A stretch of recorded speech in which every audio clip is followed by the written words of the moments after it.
亲爱的父神，我们感谢你，请你这个时候让我们通过见证得到激励，也让我们能够透过你的话语再一次得到帮助，开启我们的心。我们知道你的力量要在我们当中，让我们有能力来行主你的话。我们这样祷告，奉耶稣的名祈求，阿们。各位弟兄姐妹，我们要接续上个礼拜，我们是开会员合会哈。那合会当中，我们时间有点限制，所以我就把上半段真门徒正主爱，就是我们教会这个5大目标的其中，是建立一个主爱满满的教会这样的题目来跟大家分享。那时间的关系，牧师有一些地方要跳过去哈。我们第一段读的经文不是这个13章，是上个礼拜的，没有改到，是15章9到14节。那其中这一句经文给我一个很大的一个提醒。耶稣说：“人为朋友牺牲自己的性命，人间的爱没有比这更伟大的。”换句话说，人为朋友牺牲自己的生命，这个是绝无仅有的。要做到，真的是我们看很困难，即使有，也是非常稀罕的啦。那人被朋友出卖是很多，对不对？有时候在危难当中，在惊险迫害当中，或是在战争当中，常常有时候被朋友出卖了。那耶稣讲这句话，我想说，既然人类做不到，为什么要这么写？突然间我一个感动说，其实耶稣在讲这一句话，他不是在要求你，他是说我就是这样做。我因为愿意为朋友而死，他为我们定的十字架，他用这样的高标准的、高规格的模范，说那这样你们就遵守，因为你是我的朋友，我愿意为你牺牲，是你遵守我的命令，我这个牺牲在你身上就有效。那耶稣用这样的命令告诉我们说，他得到上帝的爱，然后他也因为这样爱我们。他说这就是我的命令，就上面这一段，他说你们要彼此相爱，像我爱你们一样，这是我的命令。耶稣不是用一种崇高无比的标语来跟我们这样做，叫我们这样做，做不到。他是说我用最高标的爱做给你们看，那你们按照这样子做，我的牺牲就是临到你们，但要我们这样学习。换句话说，他不是把我们做不到的事把我们加到身上，而是说我将我做到最高标的，那你们来学学看。因为不是靠你自己，是靠上帝的力量。那第二段经文我们就很熟，就是爱的真谛。那其中有三节都是讲了这句话，就是说你所有人间最高标的东西你都有了，但是要是没有爱，我们一切都是落空啊！要是没有爱，要是没有爱。那上个礼拜我们一起学习说，牧师在最近这1-2年当中，有领受到说，我们是不是朝这5个方向来努力？就是说，我们的祷告求神让我们的富强教会成为一个全备教会建造的意向。那我们刚刚之前都有提过，我们再复习一下。第一个是我们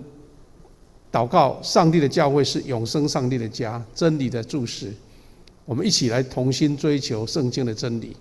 我们认真邀请弟兄姐妹来查经，来参加门徒训练。我们读圣经、背圣经，我们背金句，我们一起来抄经文。这个是我们在学习真理。第二个是今天的主题，我们活出健康爱的健康教会，是大家学习彼此相爱。第三个，我们彼此激励，大家共同的目标就是积极传福音，领人归主，热情传福音。第四个是我们每一个人都得到丰盛灵命，每一个弟兄姐妹是强壮的，是不像婴儿一样。就像刚刚信昌长老讲的，他求神让他不要因为每一次走路都疼痛、弯腰驼背，求神给他一个健康的身体，身心灵这些都一起在这个丰盛的生命当中。我们希望每一个基督徒，就像我们约翰一书里面所讲的，愿你凡事兴盛，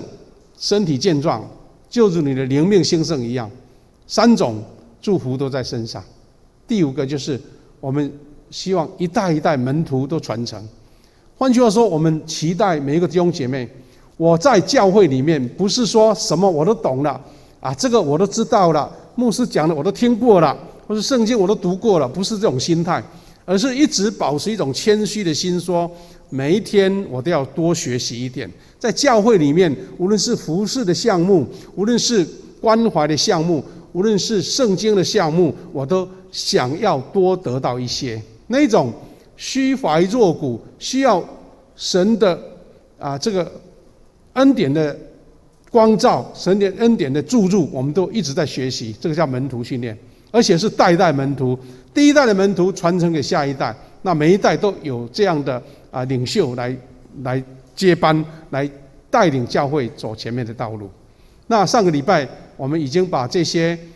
东西这资料做一点分享哈，我们可以看上个礼拜的周报。那有上个礼拜没来的，你们都可以参考哈。我们就是从约翰一书，上帝是爱的源头来分享。第2个是彼此相爱，才能够认识上帝。第3个要从爱自己看得见的弟兄姐妹开始，这个是我们对爱的认知哈。那我们一起学习说，我们要在这个练习场，就像一个运动场一样，你要操练你的身体，你要训练你的竞赛的技能。那要怎么练习爱呢？我们先从教会开始。当然，第一优先一定是在家里嘛，你的家庭有爱，才能够显现在教会里面嘛。那这个部分是我们另外一个场景。但是我们在教会里面一个最大的特色是我们有共同的信仰，但是我们没有血缘关系。我们是在属灵上大家成为一家人。那这样的一家人，没有那个出自那个人的本性的那一种爱，那你要付出爱，才是要一种训练。就像爸爸妈妈爱孩子，那个是天性嘛。但是在教会里面，我们仍然能够彼此相爱，那个就是我们从耶稣比较领受命令当中最值得学习的地方。那我们看到说，主耶稣的教训说，要我们在生活，在我们的日常环境当中来学习、来实践、来练习爱。那我们第一个题目分享说，我们要成为爱的载体，就是我们这个本身要承受爱。那这些爱就是我们在过程当中，在上个礼拜已经分享过哈。那第2个阶段是我们爱要实际在教会中执行出来了，施行出来。你不能用口头讲，但是要施行，要实行。那施行有一些需要一起努力的部分哈。第一个，我们要有什么学习的榜样，就是初代教会。使徒行传所记载的初代教会，他们的爱的模范是他们真正活出了爱心的行动。使徒行传2章42到44节，我们很熟悉的经文，那我们就跳过去了，就看到知道经文他们是彼此相爱，彼此生活，行出神迹，而且呢，信徒一起生活，大家凡事公用，而且卖掉田产，把个人需要分给大家。就这样的话，让我们成为一个标杆。主耶稣他把为朋友牺牲建立了一个模范。初代门徒他们用这样的生活方式告诉我们，他们可以做得到。那这个就是我们一个学习的对象。那初代教会为什么会这样做呢？初代教会他们所以会发展的那么迅速，是因为他们这些门徒委身，并且以生命来付出。我们看到好几位门徒呢，他们到后来是被钉十字架，就像耶稣一样。特别是彼得，他是倒钉十字架，从一些次经啊，或是其他的历史所说的。那其他的门徒呢，有的到西班牙去传道，有的到印度去传道，他们都为主来牺牲。那他们也是领受了圣灵的同工，特别是这个整个基础是因为他们背后显现的要素，就是他们有爱的付出。换句话说，初代教会会恢展，会有一个很好的成果，是因为他们委身，他们领受圣灵的动工，而且他们基础就是用爱来见证所以众人都看出他们是一群不同的人所以门徒弟兄姐妹就增加。那有什么典范呢？有这2、3项。第一个，使徒的教导很认真、很确实。这些门徒不是只会叫别人做，自己不做，他们以身作则，用生命付出爱，不是口头宣传。这是使徒的教导。第二个是基督徒的爱心伴随着神迹奇事。圣经刚刚我们提到了，因为有神迹奇事，我们才觉得说这个是真的嘛，这是明明在我眼前看见的嘛。那初代教会就是这样的见证，让那一些已经活在犹太教的一个理论经文还有一方面所有的教导拉比教导都很多的人知道说，这个信仰才是真的信仰，是活的信仰。他们不是在上课，而是真正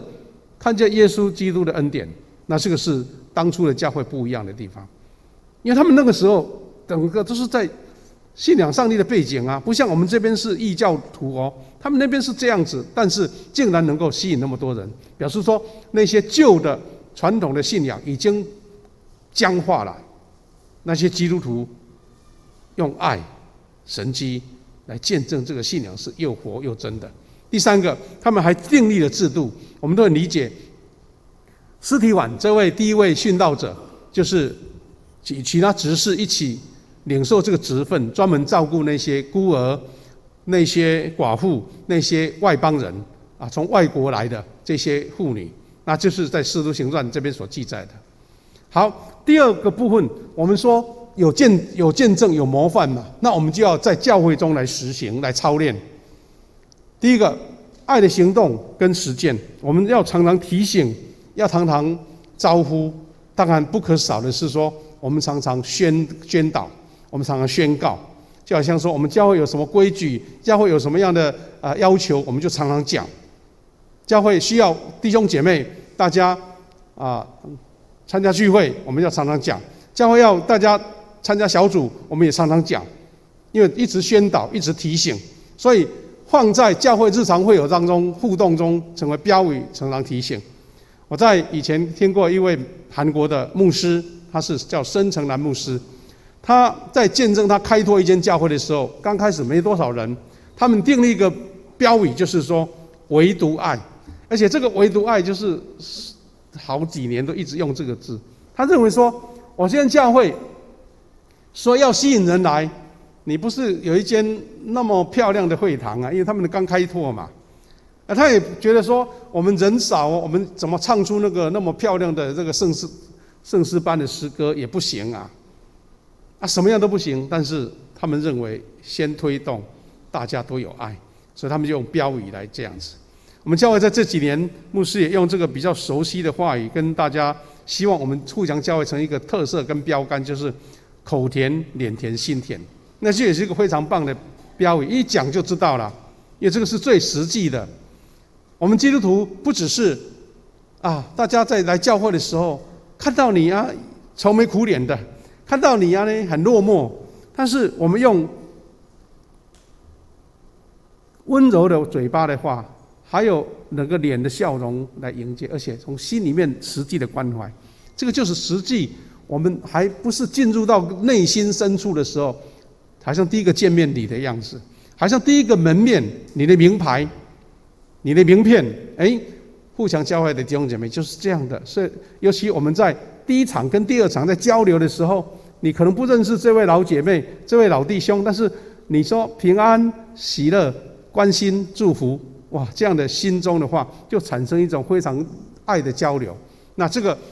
个标语跟宣传是很重要的。第二个，主耶稣还教导我们大家彼此互动还不错但是问题是在深入的是什么？要爱那个不可爱的啦。你可能我们人都会自己做价值判断，对不对？我们人自己好像做审判师一样，这个是那个是，我一看就先内心有一个底，对不对？这个人好相处，这个人不好相处，可能第一印象就决定了。那要改变不很困难呢？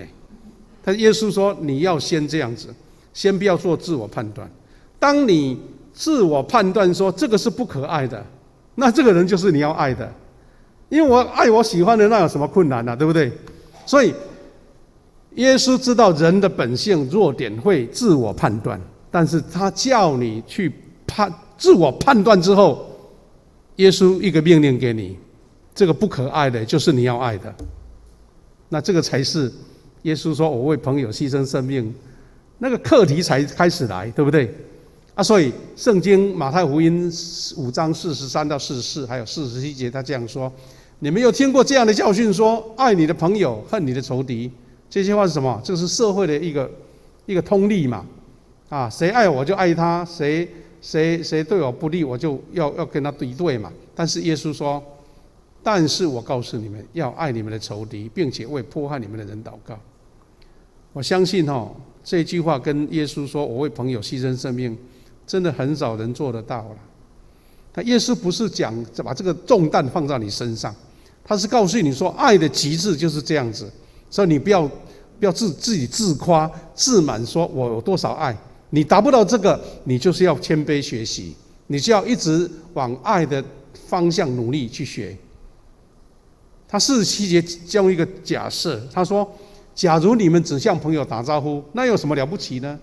好朋友在一起很棒啊，但是他说连异教徒也这样做，那你有什么好跟人家比较的？人家这样做你做得到，那有什么差异呢？他意思说提醒我们，那个爱要超越出，那才是不简单。所以我们之前在推动幸福小组的时候，就我们看要邀请一些 base 的当中，我们就有一个标语，他说我做不到，这个叫亏欠；我做的刚好，那是叫尽责应该的。那做超过了，那才能感动，对不对？那这些那么熟悉的一个话语，在我们生活上也是这样子啊。你跟你的家人，你跟教会的弟兄姐妹，大家彼此相爱，这个没有什么好夸耀的。大家在社会上还不是都这样子吗？那你要去爱那个不可爱的，那个才是你的功课啊！你要爱的让人家感动，那这才是耶稣给我们的教导。因为我们知道，在教会里面，大家都承认了哈。我想，除非你是一个那么 EQ 那么好的人，或是你一个什么事情都是很乐观的正面的人，不然你会碰到我们教会是人群聚集的地方，每个人都有个性上的差异，有性格上的缺陷跟软弱。就单单讲到说，你个人不同的背景、不同的工作内容，或是你的训练背景，都会产生你做事情的差异，对不对？比如说有一个他在做那个出众工作的人，他觉得要怎么做才能省力，这是他的一个生活的一个背景嘛。那有人觉得说，我要计划得很仔细，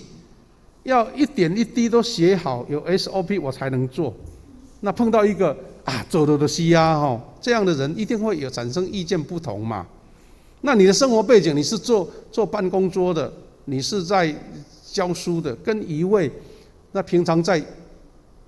风吹日晒的情况下做工作的人不一样嘛。那你怎么样去整合？你怎么样彼此互动，彼此接纳对方，这个才是我们耶稣教我们要学习的地方啊。你会碰到理念意见不同的人，你会遇到行事风格差异的人，你会碰到甚至负面的有人得罪你了，有人传你的隐私，传你的说坏话的人，这个在我们社会生活不是常常有吗？教会也难免不得不遇到这种情况啊。有人误会了你啊，那怎么办？耶稣说你要爱那不可爱的。所以耶稣对我们说，但是我告诉你们，要爱你们的仇敌，并且不会迫害你们的人祷告。换句话说，当我们觉得自得自满的时候，你要先想到说，我有爱到那个不可爱的吗？我有爱到那个曾经重伤过我的人吗？我有爱到那个曾经误会过我让我伤害很深的人吗？如果还没达到，我们就不能说我是一个完全的人。这是耶稣给我们的教导。所以他说要跟兄弟和好。耶稣跟我们讲说，当你到教会里面，你到祭坛上面要献祭的时候，你什么祭是最好的祭？什么样是最好的礼物呢？他不是说像古代，我杀了一头牛或是一只羊，那些固然是你能力所及的，那你最大能力所及的地方才是礼物。什么礼物呢？就是克服软弱，想尽办法跟得罪你的弟兄姐妹和好，那个才是我们觉得困难的部分。困难的部分有做到，那比任何杀鸡宰羊杀猪宰羊都还好。这是耶稣的教导。所以他说，因此你在祭坛上要献供物给上帝的时候，要是想起对兄弟有对你不满，你就该把供物留在祭坛前，立刻跟他和解，然后再回来把供物献给上帝。换句话说，这个供物不是优先，不是 priority， 那个生命的改变，那个饶恕接纳，这个才是上帝所要的。所以换句话说，上帝根本不稀罕你献了多少，上帝是要你这个生命成为一个洁净的生命，圣洁的生命，是能造就别人的生命，这个生命才是主耶稣所爱的。所以这个才是功课嘛。第四个是专注关怀在教会中最弱小的一群。刚刚说不可爱的，也许他是大富大贵的人，对不对？也许他是财力出位的人但是他不一定对你让你喜爱啊。但是教会通常都有一群我们说比较卑微，或是社会当中比较弱势的一群。那这个也是教会要关心的地方。教会发展到一个阶段，会成为一个叫中产阶级的教会。大家常常听到，其实在美国、在欧洲，这个都已经是成为常态了。现在台湾也大概类似，因为我们知道说，好，我们在祝福嘛，说我们信了耶稣，我们就得祝福，无论是我们说身心灵都得祝福嘛。还有包括我们说我们的一个事业兴盛，我们的身体健康，我们的灵命健康既然是这个祝福，你一定会改善，你一定会得到祝福。但是当我们得到祝福的时候，我们不能忽略到说，社会当中还有一群软弱的人。我们现在参加聚会，我们都会穿着很整齐，穿着体面，不敢马虎。但是我们常常要知道说，有人没有体面的衣服没有金钱奉献身体甚至有一些异味，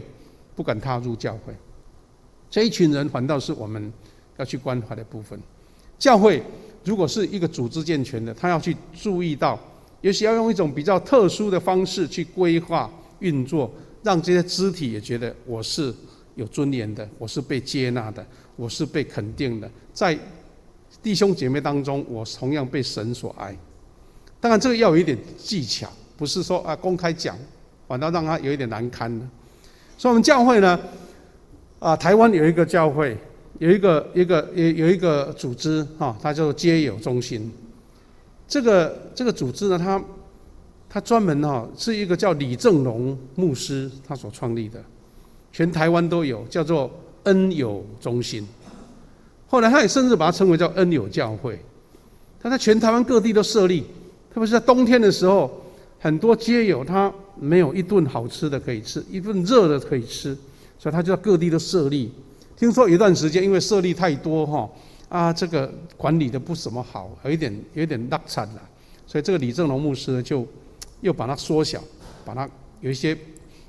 不理想关掉，因为有些人谋不彰的部分。但是他们真的让各地的街友他们喜欢到这个教会去，而且他们会很尊重，也不试探他的隐私。但是他要来说，你也来按照我们教会来参加聚会，那分享神的话，然后一起吃热食，而且甚至有的地方可以准备有那个热水澡的地方这样子。其实我在高雄街友中心，这个我们说恩友中心也是推动了很多据点，一个都市就很多界点。但是我发现其实这个事情人家那个庙宇也做了很多很多庙宇，有一间庙宇我在高雄牧会的时候，有一间庙宇离我们不远，他每天中午就是我看从这边经过，就一大堆人排队要领便当，因为他们每一天都提供热便当给他们吃。那这些人他愿意来教会，被接纳吗？那这个恩友中心这个李正荣牧师，前几天我听到新闻说他过世了，因为他身体本身有一些疾病在然后他就把这样的精神传承下去，希望能够得到更多的祝福。我们教会我记得保罗牧区也常常举办义卖，他们就是把这些义卖的金钱还有一些礼物捐献到戒友中心。各位弟兄姐妹，我们不是好像刻意，我们知道像慈济他们做的很多很大，他们慈济就是专门要拍照他们要拍录影告诉人家说你看我们做那么好。当然他们为了宣传，为了得到更多的捐助是没问题的，但是教会是实实际际的耶稣基督的教导，要我们这样子做。感谢主，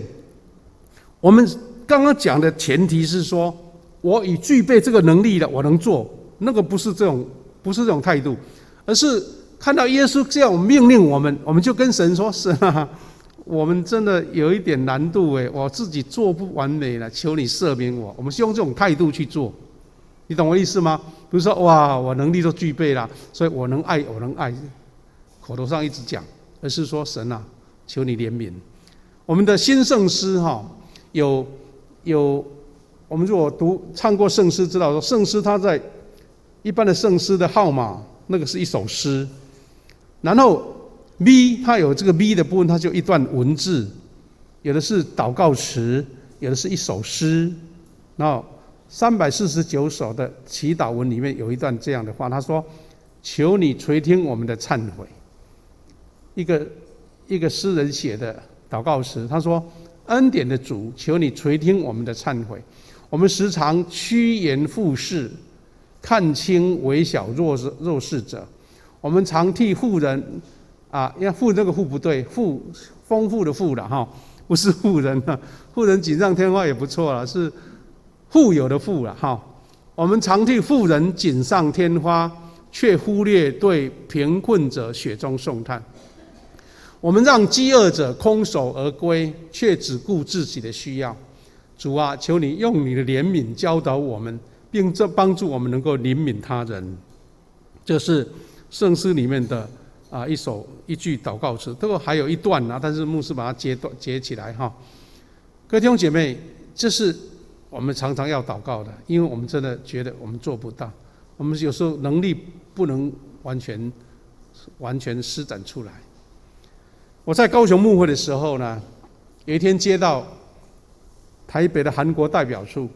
因为我们台湾跟他们没有邦交，所以他们不是叫外交部，不是叫那个大使馆，其实就是大使馆的意思啦。接到一通电话，说有一位副代表要来拜访我们当时牧会的教会盐城教会。那我就想说，这个我们平常跟官方教会比较很少来往而且这个副代表也等于是这个外交官这个大使是副大使的，位阶蛮高的，他是要来拜访。后来一打听才知道说，原来是这个事情了。为什么呢？因为呢，我们在高雄的时候有推动一个事工，就是关怀独居的老人的事工，而且这个事工它是跟我们这个1919夏中间牧师们推动的这个关怀协会一起合作，然后他们有一段时间会到各地去募集很多食物干粮或是一些生活用品，然后就照你这个教会认养的几位，他就分配几份到你的教会里面。那我们就邀请弟兄姐妹在挑适当的时间，比如说在上班的，我们就用礼拜六把这个物品，这个食物银行送到这个独居老人的家，这样子。甚至有时候要去帮他们，有时候独居人家里很凌乱，对不对？要帮他们做整理，那是我们当时的教会的事工了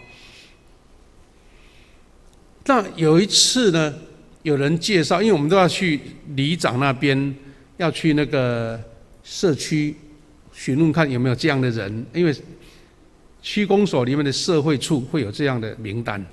那我们就去审核，那送到1919关怀中心，说这样的名单可以吗？他不只是他除了送礼物之外，而且好像1个月或是多少就送一个小小的零用钱给他们使用这样子。这是个非常好的事工，但是一定要有义工才可以做得到。那我们竟然接到一位怎么样呢？他的故事也很坎坷了。有位姓金的弟兄啊，金弟兄啊，朴跟金这个是韩国人的姓嘛哈。这个金弟兄呢，被人家介绍让我们照顾。他原来呢是在2次大战前还日本时代啊，就跟他爸爸哈，应该是他爸爸来台湾受聘来，好像在基隆的造船厂那些做一些技术工作，然后他小孩跟着他来，没想到战争发生了，竟然回不到韩国去了。后来日本战败不是都撤回去日本吗？他竟然成为一个没有国籍的人，因为当时韩国也是被日本统治，对不对？所以他变成没有身份，等于我们叫做没有国籍的人，他真的是被留在台湾。政府也无能为力，因为你不能证明你的身份啊，怎么办？台湾也没有户口啊，他竟然成为一个黑户就留在台湾。我说，我们之前看报纸在看，原来发生在我们面前呢。然后他年轻的时候，因为他自己有学过日语嘛，所以还能够靠自己的能力去兼一些工作赚钱生活。但是到年老，他又独居，就没办法照顾，所以我们就教会接手来照顾。反正长话短说了哈，他后来生病了，那教会就赶快来照顾他，请看护，还有包括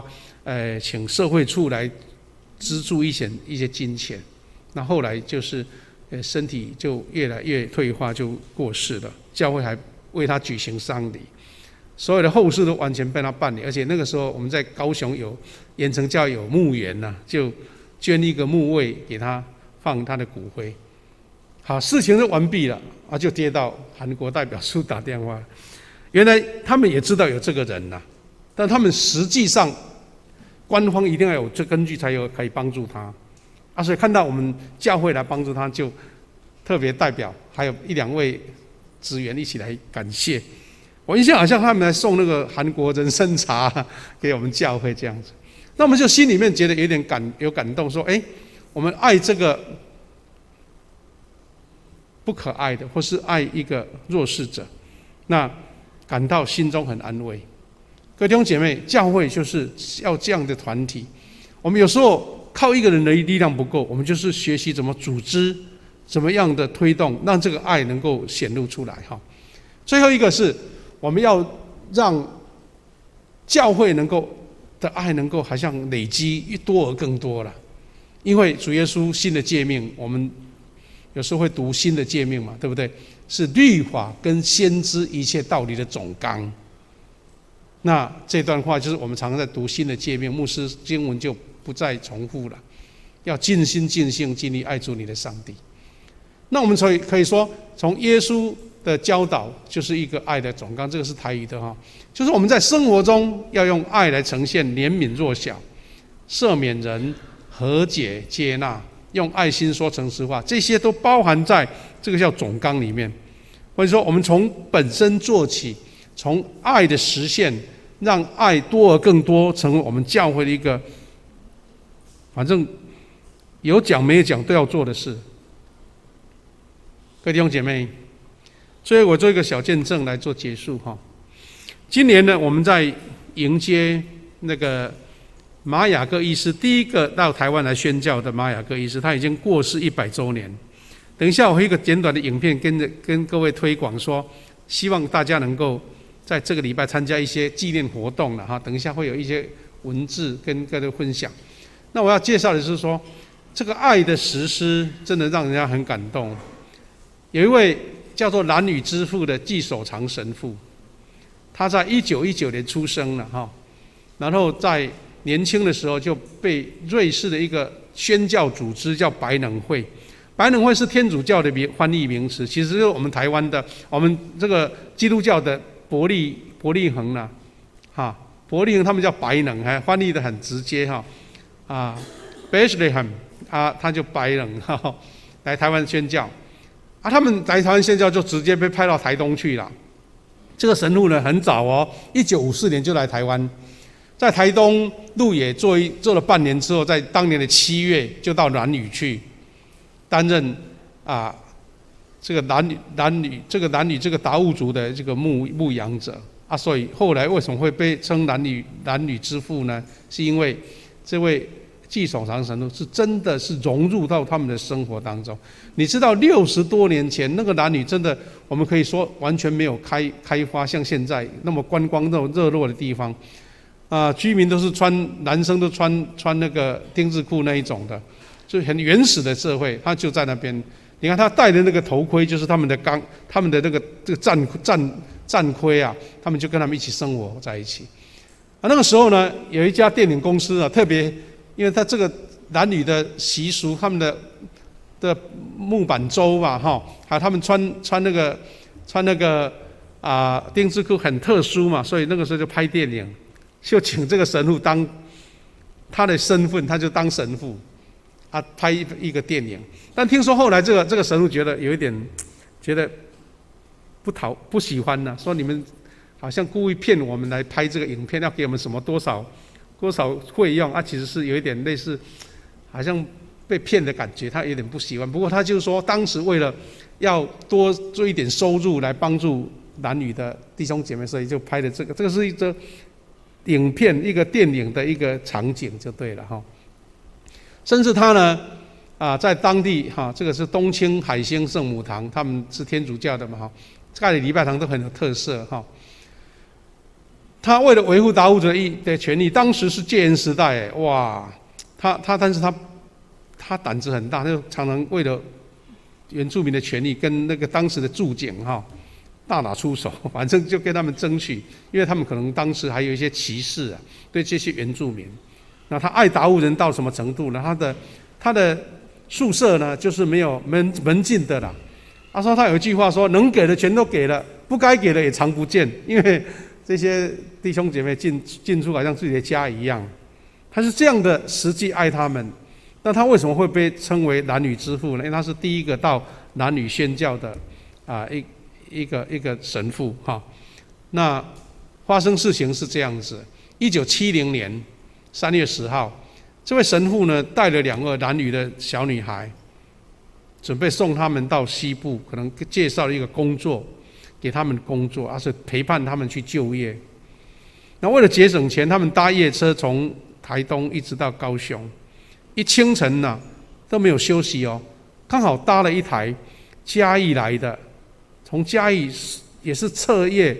载客人到高雄，然后要回头车。当时的计程车司机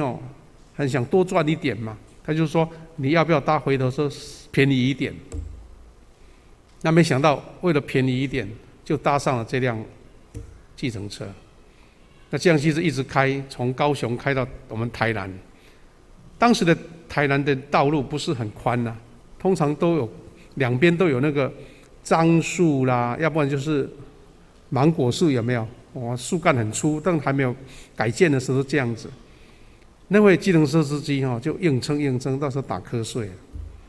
一开不小心就直接撞到那个大树干。一夜没睡的司机在台南附近撞了路边的大树，然后很严重，就被送到附近的诊所。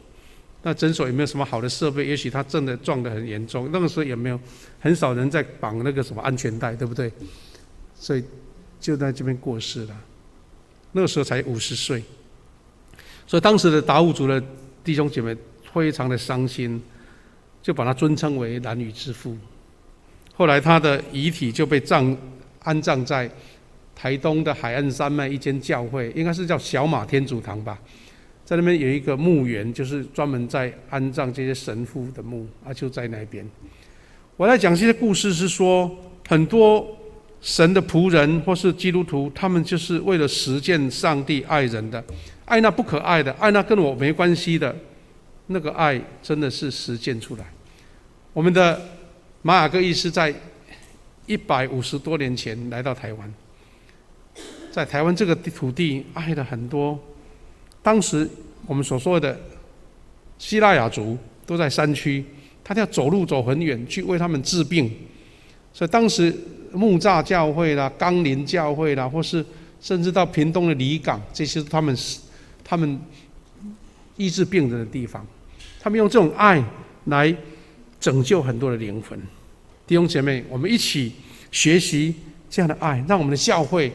真的是像初代教会一样，大家看见我们彼此相爱就被吸引了。不是我们在这边得到什么福利，而是因为我们有爱，